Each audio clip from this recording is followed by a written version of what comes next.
Sila po yung mga 102 years old na, 103 years old o higit 100 taon na. Kaso wala pa silang nakukuha ng centennial. Pero sa senior, may nakuha na po kayo. Senior, yung para sa senior.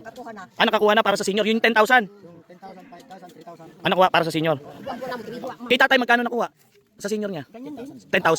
Lahat kayo 10,000. Yun yung para sa senior. Pero yung sa centennial, dahil si tatay, katulad ni tatay, naging sundalo pa siya ng mga Amerikano nung araw, pinanganak siya noong November 15, 1923. 102 years old na siya, pero wala pa siyang nakuha ang centennial, yung 100,000. Eto si tatay, ganun din. Pinanganak si tatay noong February 21, 1923. O di ibig sabihin, nasa 102 na si tatay. Wala pa rin siya nakukuha. O, edi, malapit na rin siya mag 103. Tapos si lola, ganun din. Wala pa rin siya nakuha. O, 102 years old na siya. Kaya na-inisyue yung ID. O, 1923 din kaya, lola? Kayo ba yung mga magkakababata noon? O, magkakababata sila. Ang tatag nyo, ha? Ito si lolo. Ito pinakamatanda. Grabe, 105 years old ka na kayo.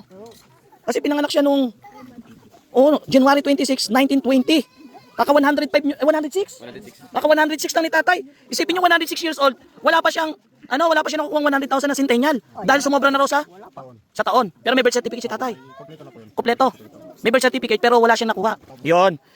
May birth certificate. Pero ano sabi sa inyo? Sabi sa akin, noon pinayos sa akin yung birth certificate, sabi kumpleto yung birth certificate para makuha yung 100,000. Ay nakumpleto ko na po yung birth certificate, sabi sumobra na naman po yung year. Overage na.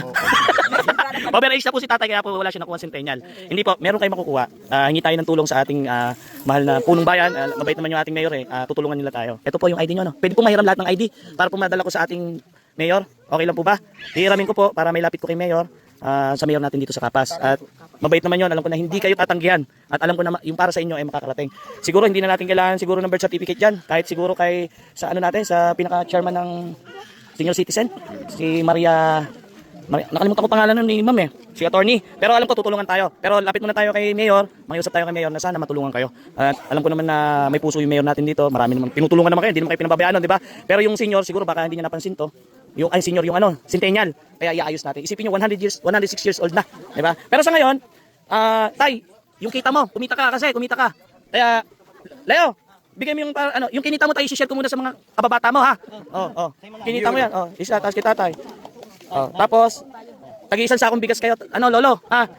Para hindi kayo dapat magpasalamat sa